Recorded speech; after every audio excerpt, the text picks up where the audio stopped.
teachers like me. If parents want better schools, then Ben Jealous needs to be the person they vote for. My name is Rachel, and I'll be voting for Ben Jealous for governor.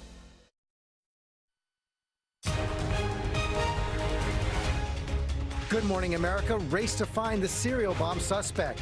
Overnight, investigators swarmed this postal facility in South Florida looking for clues about who sent those packages to prominent Democrats, frequent critics and targets of President Trump. The FBI now dissecting the devices, what the wires, tape, and timer may tell them about the suspect, as the president blames the media. On the move, the first major nor'easter of the season hitting today, bringing heavy rain, wind, flooding, even snow. The Carolinas to New York and Boston on alert this morning. Early exit. New reports about Megyn Kelly's future as she faces backlash for that blackface comment. The high-stakes meeting. Will the highest-paid NBC anchor ever return to their air? Outrage growing over this college student murdered by an ex-boyfriend while she was on the phone with her mother. Did police properly investigate her complaints after she discovered who he really was? And the innocent woman he just met on a dating site who gave him a ride after the murder. Deadly flu alert. A second child dying from the virus, the fourth person so far this season. The warning signs and the CDC's call to action right now. In royal air scare, the moment Prince Harry and Duchess Meghan's plane is forced to abort its landing. The near miss and what the captain told them are reporters right there on board. Live in Times Square, this is GMA with Robin Roberts, George Stephanopoulos, and Michael Strahan. Good morning, America. Hope you're well this Friday morning. We want to get right to the latest on the serial explosives sent through the mail. The hunt for a suspect, intense. Authorities are closing in on this postal facility in Florida looking for clues. Because they believe some of those packages may have come from there. Suspected pipe bombs sent to prominent Democrats, including Hillary Clinton, Barack Obama, and Joe Biden, and Democratic supporters like actor Robert De Niro. ABC's Eva Pilgrim is there at the postal facility near Miami. Good morning, Eva.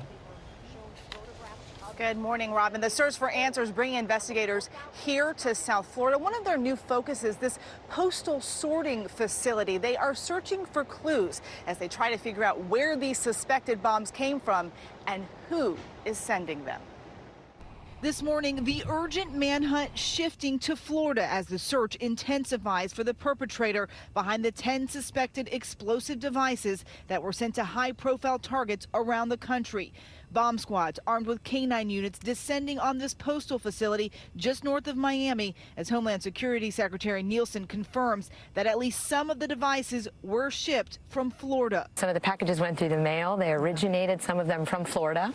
Officials concerned there could be more out there. We don't know at this time, but with the postal services that are here, we're doing our best to make sure that if there are any out there, we identify them quickly. The FBI issuing a warning. These devices should be considered dangerous. Do not touch, do not move, do not handle any suspicious or unknown package. On Thursday, 3 more bombs discovered, this time addressed to Robert De Niro. I get a level 1 suspicious package. And former Vice President Joe Biden. My first instinct was to get all the employees out of the building safely and then to, just follow protocol. All of the packages sent to people or organizations critical of President Trump, all sharing the same characteristics. 6 American flag postage stamps, padded yellow manila envelopes, a pipe bomb type device inside, and a return address in South Florida. New York City Mayor Bill de Blasio calling this terror. It's absolutely terrorism because it's an effort to use violence to make a political impact. Overnight, Representative Wasserman Schultz speaking out. We'll never be cowed into submission by people who hate. Never. This morning, the former vice president, a target of this thwarted attack, urging politicians to come together. My hope is these pipe bombs being mailed might wake everybody in my business up a little bit. Another target, Maxine Waters, saying she won't be intimidated. We should not crawl under the bed, close the doors, not go out, be afraid to go to rallies, whatever. We have to keep doing what we're doing in order to make this country right. That's what I intend to do. And as the young people said, I ain't scared. Now, as of right now, investigators don't have a suspect, but they are working around the clock to try to figure out who is sending these devices. Robin? I would imagine so. Okay, Eva, thank you. Michael? All right, thank you, Robin. Investigators are taking apart those devices and the packaging, looking for every possible clue. Our Chief Justice Correspondent, Pierre Thomas, is in Washington with the latest on what they are learning. Good morning, Pierre. Michael, good morning. That's right. Think of one of those TV police shows about forensics, but with real-life pressure and a race against time. This morning here at the FBI laboratory in Quantico, Virginia, experts are dissecting the suspected bombs in an urgent hunt for clues, each package and device a treasure trove of evidence. The digital clocks inside, the pipes used to contain the device, the tape to hold them together, the wires, the suspected explosive powder and glass used for shrapnel. There will be attempts to trace every part of the device back to the place where it was purchased in the hopes that an identification can be made. And sources tell us agents are searching for fingerprints on the envelope. We're told that both sides of the tape, even the sticky side, have the potential for fingerprints, something that bond makers don't often realize. Even how the wires were twisted may hold a clue, possibly telling authorities if the bomb maker is left or right-handed. Another important job, figuring out if the bombs were actually capable of detonating. If they were not, authorities will have to determine if it was because of a design flaw or intentional, Michael. And Pierre, what about analyzing the DNA? Michael, they'll use high-powered microscopes to scan the packages and the devices for any hint of DNA. One expert told me yesterday that even the residue of a sneeze that took place while the bombs were being made could hold breakthrough DNA evidence. Michael? All right, thank you, Pierre. I'm sure they're doing everything possible. George? Okay, Michael, let's bring in our Chief White House correspondent, John Carl, for more on this. And, John, the president had those calls for unity immediately after the first explosives were discovered. Now he's focused on blaming the media, including my phone lit up with one of his tweets at 2:45 this morning. Yeah, apparently the president was up and tweeting shortly before 3 a.m. He had gone about 40 hours without criticizing any of the targets of those pipe bombs. That came to an abrupt end with that tweet slamming CNN. But his tone started shifting even earlier than that, George. Early yesterday, the president went off against what he called the mainstream media, accusing reporters and news organizations of, quote, being hateful, bad and hateful beyond description. So while the president's tone had clearly softened and his rhetoric had been toned down in the immediate aftermath of those bombs being sent out, that did not last long at all. Yeah, and it was unusual to see him up at that hour doing it. Meantime, as we're closing in on the elections, less than 2 weeks away right now, the president trying to keep the focus on immigration as well, and that migrant caravan making its way through Mexico. Now the White House floating this new proposal to actually shut down the southern border to migrants? Yeah, the details are still to be worked out. We're told no final decisions have been made on this, but the president is considering a range of executive actions aimed specifically at the southern border. One of the biggest components of this would be to make it impossible for anybody crossing the border, between border crossings, to try to seek asylum in the United States. George, this is something that would almost certainly be challenged immediately in the courts, just like the president's travel ban was challenged. Unclear that it would withstand any kind of judicial review, but it does allow the president to bring this issue up right before the campaign, saying he's going to take dramatic action. And of course, we've also heard that the Defense Secretary Jim Mattis is going to be sending 1,000 troops to the border to help Customs and Border And John, the Patrol as well. president's strategists and political supporters have been pretty transparent about this. They say they think this helps him in the midterms. The president has said this. This will be the election of Kavanaugh and the caravan. Clearly a central political issue for the president. John Carl, thanks very much. Robin? And George, we now have the latest on those thousands of migrants making their way north, hoping to get to the U.S. President Trump is now, as George just mentioned, considering a wide range of executive actions to stop them from crossing the border. And Marcus Moore is there with the caravan in Mexico. Good morning, Marcus. Well, Robin, good morning. Many here are completely unaware of the president's proposal because they don't have constant access to the news. In fact, several were asking what time it is. But I want you to see what's happening this morning. This is the group of people that are hoping to catch a ride to the north, many of them paying as much as $3 for the ride farther north as they try to escape the violence in their native country. We met a 48-year-old woman, Antonia Hernandez, who told us that if she had President Trump in front of her, she would show him who they really are. And she hopes that she could get a job. This caravan once included 5,000 people, according to government estimates. It's now down to 3,000, as many are seeking asylum here in Mexico. But the people here, they are tired, and many of them suffering from injuries to their feet, but they are determined to reach the north despite the real danger they face on this journey. Robin. All right, Marcus, thank you. Michael. All right, Robin, we're going to turn now to weather in that dangerous northeaster that's taking aim at the East Coast this morning. Parts of what used to be Hurricane Willa are now bringing heavy wind and rain. Ginger's tracking the storm and has the latest on its path. Good morning, Ginger. Good morning to you, Michael. We are starting out with that nor'easter and the alerts that are up from Delaware with the coastal flood alerts up to the high wind alerts for up to 60-mile-per-hour gusts from coastal Connecticut up into Massachusetts. Let me time it out for you because it's right now raining pretty heavily in western North Carolina, but it'll move east with the severe storms forecast, including an isolated tornado risk in coastal North Carolina. Some of the heaviest rain will fall in the northeast quadrant of this. So look at this. This is Saturday, 5:30 a.m. You wake up soaked from Newark, New Jersey, up through Long Island, and again, coastal Connecticut and Rhode Island. This moves on and becomes more scattered through the night Sunday, but it could also come with a little mix of snow and rain. And look at that. Some of the wind gusts, if you can't hear it in the high wind alert, up to 62 miles per hour, Michael, in Nantucket. Boy, can't wait to hear about summer, Ginger. All right, thank you, George. It is not going to be a pretty weekend here. We're going to move on now to that minor air scare for the Royals. The plane carrying Harry and Meghan was forced to abort its landing on a flight from Tonga to Australia. Our James Long was on the plane. He joins us now. Good morning, James. Good morning, George. Yeah, a bit of drama for us on the Royal plane flying back into Sydney this morning. Harry and Meghan's pilot spotting another plane taking a little too long to get off of the runway, and so we had to go back around again. A few moments before touching down on the runway in Sydney, Australia, an aborted landing for Harry and Meghan on their royal charter. Another plane sitting on the runway right in their path. Fast thinking by the pilots and a sudden ascent back up after the mid-air confusion. Pilot Captain Nigel Rosser making this announcement to everyone on board. There was an aircraft on the runway that was a little bit slow to roll. Unfortunately, hadn't cleared the runway. We were too close, so the decision was made to abort the landing. It was what we call a missed approach. And as you can imagine, there was a flurry of excitement for us, the press, all of us getting our phones out, trying to check service, to get on Twitter, to share the news. But ultimately, it was all over in a flash. Basically, a routine maneuver in situations like these. Everyone fine?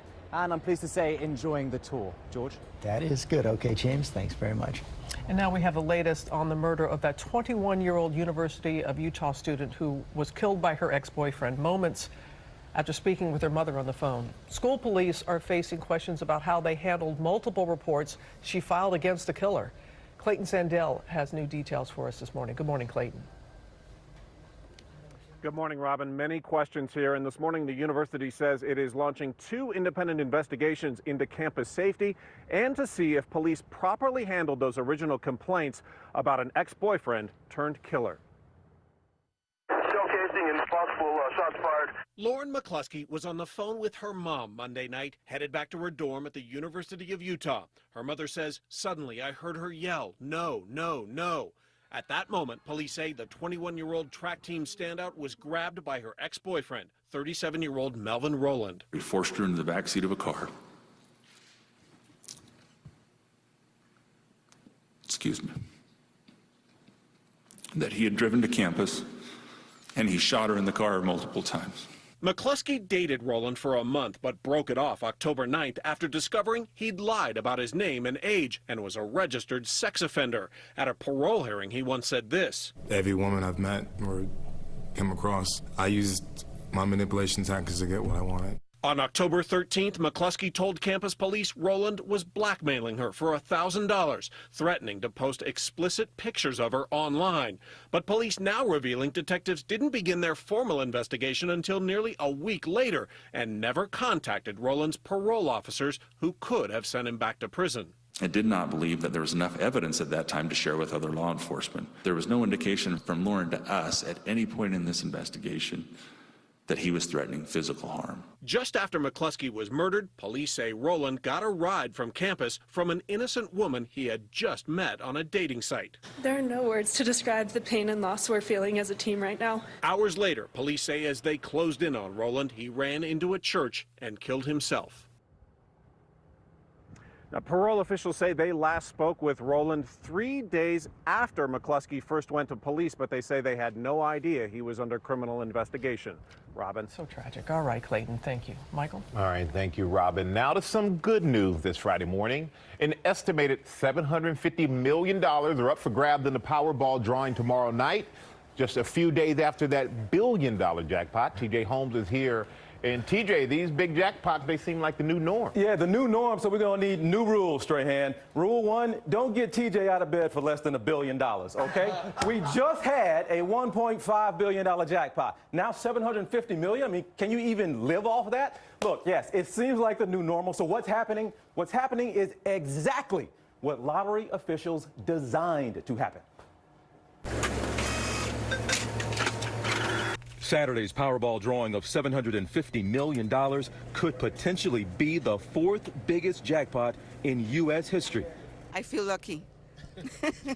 $750 million is worth a try. But on the heels of the $1.5 billion Mega Millions jackpot just 3 days ago, $750 million might seem, Still, it's plenty to purchase this palatial pad in the ritzy Bel Air neighborhood of Los Angeles. The most expensive home on the market could be yours for $245 million. And if huge lotto jackpots seem to be the new normal, it's no fluke. Rumor has it that they've changed the game, right? That they changed the rules. Back in 2015, Powerball changed the odds of winning from 1 in 175 million to 1 in 292 million. And last year, Mega Millions followed suit, decreasing the odds from 1 in 259 million to 1 in 302 million. The longer odds mean jackpots get bigger and bigger and bigger, leading ticket sales to skyrocket. When it gets above like 500 million, and it's like, why not? Yeah, why not? So has this worked? Mega Millions changed their odds just in October. In the past 12 months, 3 out of the largest 6 Mega Millions jackpots of all time have happened. I had always used that $500 million excuse. I never realized how dumb it sounds. But here's the next problem. Is now there's going to be a new threshold. Now it used to be 500 million for you. Now it's going to be $1 billion for some people. So now you're going to get the same fatigue to just a higher number. But what changed? But what changed to make it harder? I don't understand. Manipulated the number of jackpot balls in that bin. You take a ball out, you add one, you change the numbers just a little bit. So you change the number of combinations that are in there. So it increases your odds of getting a smaller prize, but to win the jackpot. But that is nice that you're getting more like $1 million winners. Like you had 36 or 38 in this last one. That is great if you want to go with some logic. When you hear somebody else say that, Robin, it's not going to sound good. But here are 2 things we learned. 1, George is now going to lower his threshold. And 2, don't wake TJ up for under $1 billion. 2 things that we've learned. It's going to be the new threshold now, $1 billion. All right, and the third thing is Ginger. She's got more on the nor'easter. Hey, Ginger. Hey there, $1 billion. I like that. You know, I'm going to save you all money because if you have a car parked at the coast this weekend, you're going to want to move it inland a little if you're right at the water line, because not only will you have the moderate coastal flooding, but a couple of waves on top of it, up to 10 feet there on the south shore of Long Island. And look at that, up to 15 feet coming on shore up to Maine. All right, that's the big picture. Let's get to the weekend getaways now, brought to you by Walmart.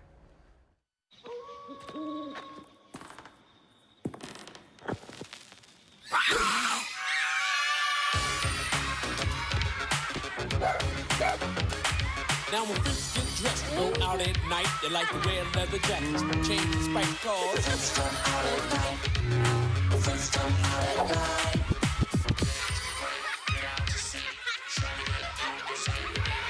Freaks come out at night. Freaks come out at night.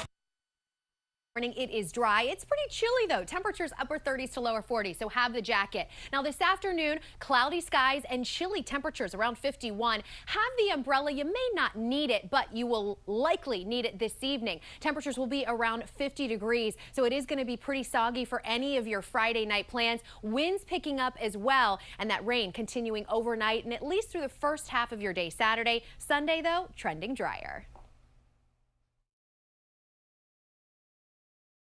Coming up, Megyn Kelly's future in question. The high-stakes meeting as fallout grows.